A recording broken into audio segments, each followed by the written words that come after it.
Have you ever wondered what it'd be like to be the only guy left in a world filled with absolute babes? Because that's the life you're about to inhabit. Well, not entirely. There are generic male NPCs found scattered about, so inconsequential to the world or its people that they're often designated labels akin to Villager A or Townsfolk B. Thankfully, that is not us. No. We're, albeit an incredibly generic, passive beta male with absolutely no personality, much more important. Because we're from the future, meaning not only are we vastly more intelligent, are we more advanced, but we also bring with us weapons that could make trivial... Oh wait, yeah, never mind, nope. We're isekai'd into a fantasy world of swords and magic with nothing but the shirt on our back. And a spare pair of underwear, I hope, because while I'm all for the whole swapping it inside out to keep things fresh, I don't think my body would react well to, Wait, do they have washing machines here? Oh god. Hey, my name is Stix, and welcome back to another episode of the Worst Gacha Ever. The purpose of the Worst Gacha Ever series is not to solely criticize a game, nor is it to praise it unconditionally. Rather, this video series exists as a means with which to both critique and compliment various facets of a gacha game that I experienced over a set period of time, sometimes days, sometimes months. If you enjoyed this series, make sure to like the video, leave a comment, subscribe to the channel, hit that little bell notification because YouTube told me that if you don't, well, you'll probably end up in the same state as Villager A. Oh, and make sure to check out the last episode in this series at the end of the video. I also want to thank all of our incredible patrons over on Patreon. You guys actually allow me to keep doing dumb videos like these, and I truly deeply appreciate your support. Also, if you have a moment, follow me over on Twitch. I stream gacha games over there every weekend. So, Eversoul starts off with the queen of, I can't really remember the name of the kingdom, and a 1,000-year-old lolly getting exceptionally intimate, draining every bit of stamina they have in an effort to summon us into their world. This leaves both of them, well, depleted, I guess, for lack of a better word, and it is therefore up to us to defend the world from well, you know what, I think I actually explained this quite sufficiently over on Twitch during a stream, so let me just take the lazy way out here and use that footage instead. Okay, so here's what happened. We're a normal guy from Seoul, Korea, modern day. We get sucked into this world by a hot blue-haired girl in like a bodysuit, skin-tight bodysuit. She's the queen of this kingdom. She exchanged juices and drained the little 1,000-year-old white-haired girl dry. And then there we were. The world is under threat from this big armored guy, all in black, some kind of black knight. We're one of the only other men in existence in this world. The world is filled with a bunch of things that are called souls. These souls are immortal beings, legitimately immortal. They cannot die. If you kill them, if you decapitate them, they just go to sleep and then wake up again. So there's no way of killing anyone. This was actually confirmed as part of the story. The queen told us. So I don't understand his purpose, what he's here to do. Maybe put everyone to sleep, bore them all to sleep, I don't know. He came from a giant butthole in the sky. Our duty, our goal in the game is to plug the butthole and stop him and the monsters from, you know, coming out of the butthole. That is the plot of the game. And to do this, we need to recruit a bunch of really hot waifu slaves. That's essentially what they are. They call us master because once they are bonded with us, they're forced to do our bidding. That's the story of the game. We get isekai'd into the world to fight a big black guy that came out of a butthole. And that's the narrative. The entire story after about 30 hours in the game. Just add in some personal stories where we get to know our lively cast of characters a little more personally. Oh, and you know, the incessant text messages that I always skip. These girls are needy, man. Eversoul is your pretty traditional gacha game. It's a mixture between an AFK idle RPG and well, a non-AFK idle RPG. You earn resources while not active, which are necessary for you to progress through the game. These include mana dust, this game's version of XP potions, mana crystals, which are necessary to limit break your characters beyond their level cap, gold, which if necessary to explain its purpose, you're probably best not playing this game, or any game. There are other useful goodies obtained via idling, but typically they're of lesser importance, to me anyway. I'm sure some of you are gonna very strongly disagree with that statement. Your rewards for idling are based on your active progress, which is where the traditional aspects of the game come into play. Eversoul features an extensive number of chapters, 21 as of recording this, with each chapter having upwards of 30 missions total. Every mission is a single battle. These battles continue to get progressively more difficult the further you push through the chapters.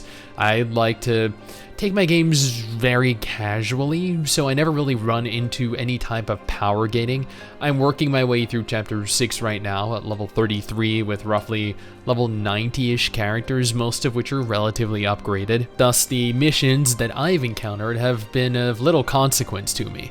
The battles themselves are done automatically. Your waifus move horizontally and engage enemies. You can choose to use their special abilities manually or let the game handle it itself. It does a fine job of the battles, and honestly at chapter 6 I've done over 150 battles total thus far, most of which are pretty repetitious, so it comes in handy grinding missions while playing something else. Combat, or more specifically team composition and formation, is very important, and Eversoul adds additional depth to what is arguably a relatively simple system. There's a special feature called Soul Buff that rewards team compositions that meet certain conditions. 3 of the same type increase attack and HP by 10%, 5 Demon Souls increasing attack, crit rate, and crit damage by quite a substantial margin.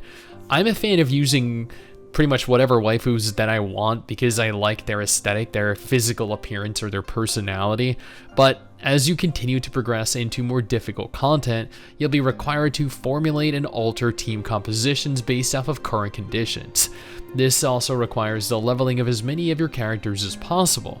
Thank God level sync is a feature in this game because I could not imagine doing this without it. Chapters are not the only form of content though. There are challenge mode dungeons allowing you to tackle a never-ending tower with plenty of rewards, the dual gate pitting you against teams of enemies, the dimensional labyrinth moving manually from platform to platform, engaging enemies, looting treasure chests, and making your way towards a larger, more powerful boss fight, the Hall of Memories, which gives you physical control over your character, allowing you to run around instanced areas, exploring, looting, and engaging enemies at your own pace, and the Arena for PvP, which unfortunately is auto as well.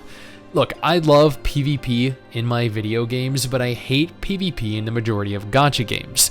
It's not real PvP. If your opponent is not a player, if they are not physically there, if it is instead an AI using a player's team, then it isn't player versus player. It's player versus AI using a player's team. We should stop labeling these types of content as PvP because they're really not, and it's actually a disgrace to see plaguing the genre. As I noted, there's a story present in-game. The story can be progressed through the Archives feature, allowing players to not only continue the story, but also experience love stories for each and every waifu. Event stories are also accessed via the same menu. Then there's the town. This is actually a feature that I really enjoyed. Typically, we have some sort of base in gacha games, but these bases are incredibly limiting. This is not the case in Eversoul. In Eversoul, we can enter our town where we're given quite a number of different options. We can place down stores, buildings, we can have our waifus work at some of these stores, we can actually wander the town physically and see our waifus walking around, interacting with the environment. We can interact with them, we can go on dates with them, we can even engage enemies as our town comes under attack periodically, along with the towns of our friends. Defending their town rewards us with friendship tokens that allow us to summon additional waifus. Which, speaking of, the summoning in this game, pulling for waifus, is actually incredibly fair, much more fair than I had ever anticipated it being. While I don't believe the pickup summons have a hard pity, I'm sure that there are going to be people there that correct me if I'm wrong, and you're more than welcome to. Normal summons do. If you do not obtain an epic quality waifu within 29 pulls, your 30th pull will be a guaranteed max rarity unit. If you do get an epic quality waifu before 30 pulls, your pity resets. But this guarantees you obtain epic waifus pretty regularly. I feel like every time I did a 20 or 30 pull, which admittedly is a whole lot of pulling, very vigorous pulling, I'd end up with at least 3 to 4 epic quality waifus. This just feels so satisfying to me, as there's nothing worse than repeatedly not getting anything worthwhile from your summons. While you can level your waifus, again, mine are all roughly level 90 at present, there are other ways of enhancing them. Equipping keepsakes, which function as a type of gear, increasing certain statistics and being upgradable. Each character possesses their own skills and associated skill levels, and they can equip artifacts, which also act as a type of gear, but provide not only statistical benefits, but also passive benefits unrelated to base stats, meaning obtaining the correct artifact for each character is of the utmost importance. The final way of enhancing your characters is via the Zodiac system. As you earn Zodiac points, you'll be able to invest into passive bonuses that have a beneficial effect on all your characters. And that's the game. Honestly, the story is surprisingly good, not fantastic like Path to Nowhere or Nikkei Arknights. Characters are ridiculously over the top at times, but in a good way, a memorable way. Nothing annoying. Well, okay, there are definitely a few that really get on your nerves, but you can just, skip those. You won't really miss out on anything, trust me. Gameplay is very repetitive. So repetitive, in fact, that the autoplay is a requirement to get through an otherwise incredibly arduous experience. With 21 chapters and more than 30 battles per chapter, you're looking at over 600 consecutive battles disregarding your losses. That isn't counting all the grinding you do outside of main chapters. Admittedly, if you're not a fan of grinding, this game definitely isn't for you. Ultimately, I had a lot of fun in the game, and I have been keeping up to date with it every single day. Again, I am a very casual gacha player, so I haven't run into any issues so far, but there are definitely some issues with the repetitious nature of the game. Thankfully, that repetition is offset by the number of interactive engaging game modes outside of base progression. This game isn't perfect, but it's a damn solid game in its own right. Well, that's if you tackle it casually. I don't know how difficult it can be for hardcore players. Now, if you're looking for the previous episode in the Worst Gacha Ever series, you can find that via this video right here. Or, if you're looking for a list of gacha games launching next month, games that you might actually want to play, then this video right here is what you're after.